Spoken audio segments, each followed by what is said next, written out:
Yes, I'm yours. Agad na sagot niya. Pumikit siya ng ilapat ng mukha sa kanya. He's going to kiss me. Kinikilig na hinantay niya ang pagdampi ng mga labi nito sa kanyang mga labi. Nakaramdam na siya ng init ng hininga nito. Nang bigla siyang matigilan. What a smell! Palatak niya. May bad breath ang kulukoy na ito. Bigla siyang dumilat pero nanlaki ang kanyang mga mata nang makita ang itsura ng kanyang kayakap. Muntik nang bumaligtad ang kanyang ngalangalang sa lakas ng pagtili niya. Ang lalaking kaharap niya ay biglang nagbago ang anyo. Lumapad ang mukha nito. Lumuwa ang mga mata. At tila demonyong nakangisi habang pinagmamasdan siya. Makapal ang mga labi nitong pinatulis pa dahil sa nakahanda ng humalik sa kanya. No! Sigaw niya. Habang pilit na kumakawala sa pagkakayakap nito. You're mine now. Humahalakhak na sabi nito. Pero biglang natigilan ito. Nang muntik nang malulun ang pustiso nito. Lalo siyang nagsisigaw sa takot. Biglang bumalikwas sa bangon si Micaela. At noon lamang niya napagtanto na nanaginip lamang siya. Thanks God. It was only a dream. Napatutob siya sa kanyang dibdib. Malakas pa rin ang pagkabog ng kanyang puso. Bahagya pa lang niyang nakakalma ang sarili. Nang magulantang siya sa malakas na tawanan ng mga lalaking malapit sa kinaroroonan niya. Mabilis sa pinag-aralan niya ang itsura ng mga ito. Rugged at mukhang mga rockers. At mukhang mga adik. Bigla siyang kinabahan. Pasimpleng tumayo siya at muling naghanap ng ibang pwesto. Kumakalam ang kanyang sikmura nang makita niya ang babaeng nagtitinda ng balon. May mesa itong nakapwesto sa isang sulok na kinalalagyan ng iba pang mga paninda nito. Mabuti pa kaya sa tabi na lang ng aling magbabalot ako tumambay. Mukha namang safe doon at may makakuntuhan pa ako. Hindi na siya nag-atubiling lumapit dito. Nginitian niya ito. Isa nga pong balot. Nginitian din siya nito. Kumuha ka na ining. Pwede ho bang dito muna ako habang kinakain ko itong balot? Oo naman. Heto.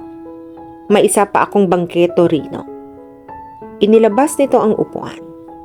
Ito muna ang gamitin mo. Salamat ho, Aling Erma. Erma ang pangalan ko. Maraming salamat ho, Aling Erma. Ako naman si Micaela. Micaela, mag-isa ka lang ba? Opo. Gabi na.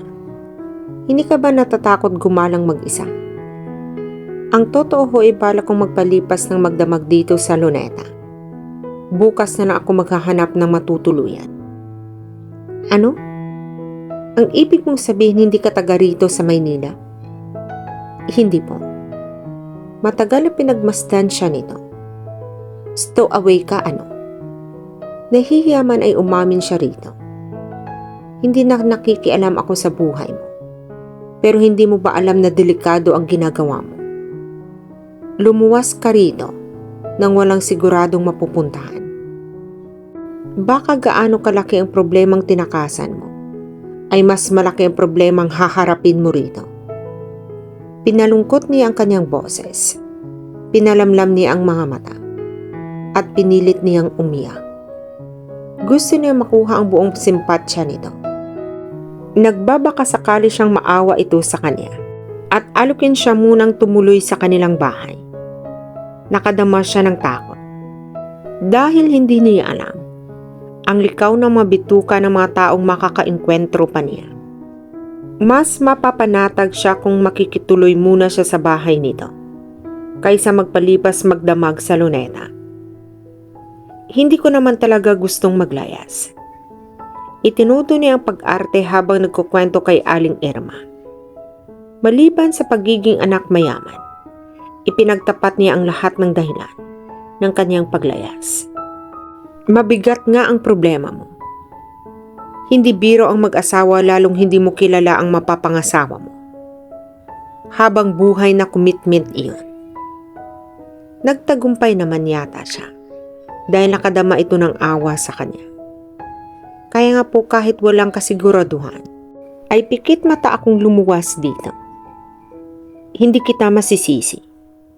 Kahit siguro ako, ang lumagay sa katayuan mo'y maglalayas din ako.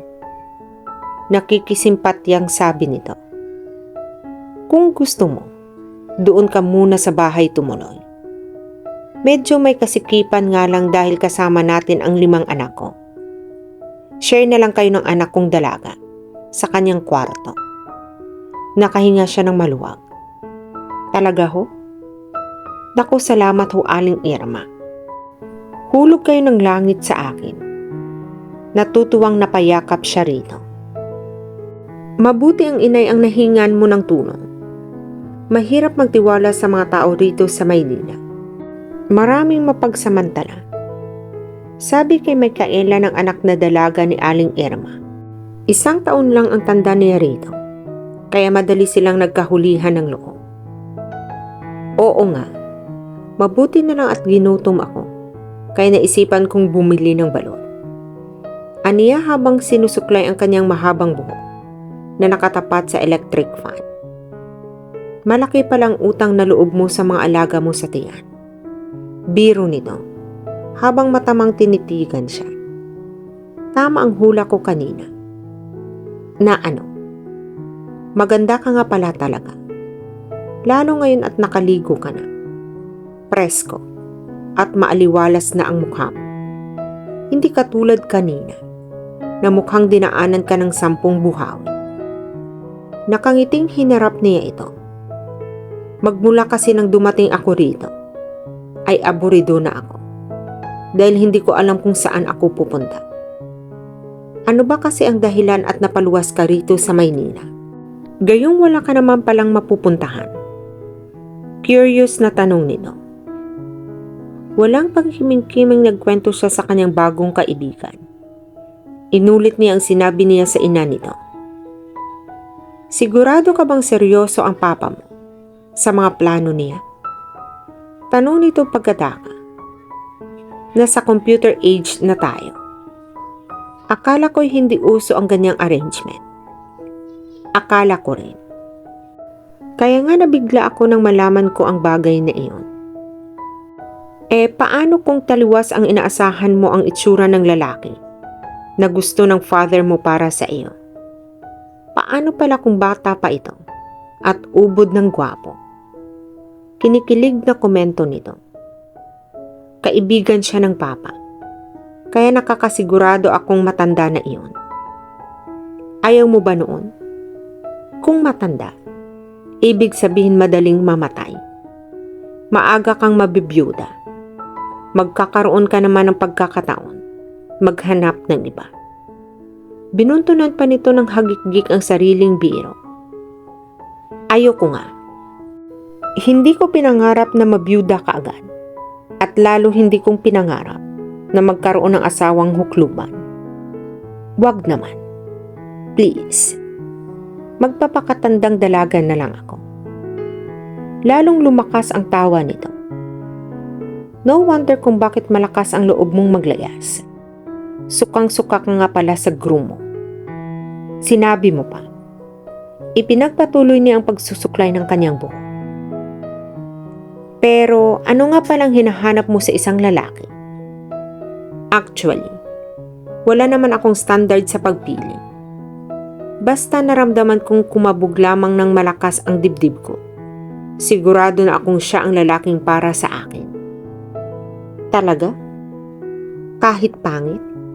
O kaya'y pandak at maitim? Sobra ka naman. Nakairap na sinulyapan niya si Sam. Ayokong mamintas ng kapwa pero syempre, iyong lalaking katanggap-tanggap naman ang itsura. Kahit naman siguro ikaw ay nangangarap din magkaroon ng asawang gwapo. Diba? Napahagik-gik ito. Sa bagay, sang-ayon ito. Pero alam mo, hindi imposibleng matagpuan mo ang iyong dream man Dahil maganda ka naman talaga. Baka nga makahanap ka pa ng mayaman. Sana nga. Pero sa ngayon, ayaw ko munang isipin ang mga bagay na iyan. Nadala na kasi ako. Anong ibig mong sabihin?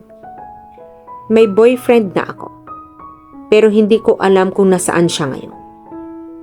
Bigla na lang siyang umalis ng walang paalam. Akala ko'y mahal niya ako, pero hindi naman pala. Niloko lang niya ako, at ako namang si Gaga, naniwala sa pambobola niya. Tumigas ang kanyang anyo nang maalala niya ang dating nobyo. Bakit? Buntis ka ba? Kaya kaniya tinakbuhan? Seryosong tanong nito. Tinampal niya ang braso nito. Alanganing matawa siya sa tanong nito. Lola, hindi iyon ang ibig kong sabihin. Ano pala? Napaniwala niya akong mahal niya ako at handa niyang ipaglaban ang pag-iibigan namin. Pero nakakita lang siya pala ng nang iba ay ipinagpalit na niya ako. Sasabihin sana niya na nasilaw sa pera si Alex, pero nahihiya siyang ipaalam kay Sam na mas pinili nito ang salapi kaysa sa kanya. Tanga palang lalaking iyon. Sukat ba namang ipagpalit sa ibang babaeng kasing ganda mo? Kung nagkataong lalaki lang ako at ako ang naging nobyo mo, ay hindi kita hihiwalayan pa. Hindi na niya gaanong napansin ang sinabi nito dahil ang isip niya ay nahulog tungkol sa kinahahantungan ng kanyang buhay pag-ibig. Hindi niya akalain na na-inlove siya sa ganoong klaseng lalaki. Tama ang kanyang papa. Nabulag siya nang mahalin niya si Alex. Nakaramdam siya ng panghihinayang sa mga panahong inukol niya rito. Hindi nakaligtas kay Sam ang pagbabago ng kanyang mood.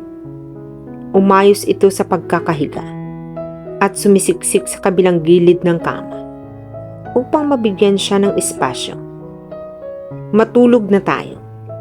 Bukas na lang ulit tayo magkukwentuhan. Sige, mauna ka na. Hindi pa ako inaantok. Okay, good night. Pumihit ito patalikod sa kanya. Good night. Humiga na rin siya, pero nakadilat pa rin siya. Kahit anong pilit niya ay hindi talaga siya makatulog. Nalilito pa rin siya, at hindi naaalis ang kanyang mga pangamba. Oo nga't may natuluyan siya ngayon. Pero paano bukas at sa mga susunod pang mga araw? Makakatagal kaya siya? Makakatiis ba siya ng matagal sa kanyang ama?